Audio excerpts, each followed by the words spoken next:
Doctor గారు, నేను ఒక అబ్బాయిని ప్రేమిస్తున్నాను. నేనంటే అతనికి ఎంతో మోజు. నేను ముద్దు పెట్టుకుంటే చాలు పిచ్చిగా మురిసిపోతాడు. కౌగిలించుకుంటే చాలు మెలికలు తిరిగిపోతాడు. మేమిద్దరం పెళ్లి చేసుకోవాలని నిర్ణయానికి వచ్చాము. నేను మీ కార్యక్రమం విడవకుండా చూస్తాను.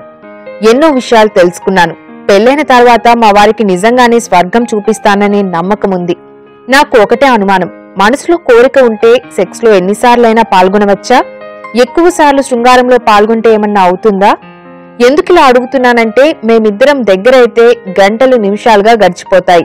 పెళ్లైన తర్వాత బెడ్ మీద ఒకరినొకరం వదలకుండా గంటలు ఉండిపోతామని నాకు నమ్మకముంది. అందుకని మీరు తగిన సలహా ఇవ్వండి అంటున్నారు. నిజంగా మనసు పడితే, ఇష్టపడితే ఎన్నిసార్లు చేయొచ్చండి. దానికి ఉందండి, ఏం కాదు. కొంతమందికి ఎక్కువసార్లు చేయడం వల్ల కొద్దిగా శారీరకంగా కొద్దిగా బాధ కలగవచ్చు, పురుషాంగంలో మంట రావచ్చు, ఆడవాళ్ళకి ఏళ్ళలో మంట రావచ్చు. అవేం లేకపోతే ఎన్నిసార్లు పాల్గొవచ్చు.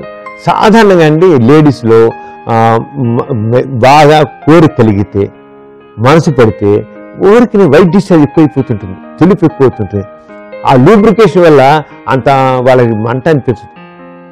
వాళ్ళకి అలా ఉన్నప్పుడు, అలాంటప్పుడు ఆ స్త్రీతో సెక్స్ అవ్వాలని మగవాడికి అనిపించదు. ఎందుకంటే వెడిపుడు ఉండదు. ఆ లూబ్రికెంట్గా లిక్విడ్ బాగా తయారవుతుందన్నమాట. అంచేత నార్మల్గా ఎన్నిసార్లు సెక్స్ పాల్గొచ్చు.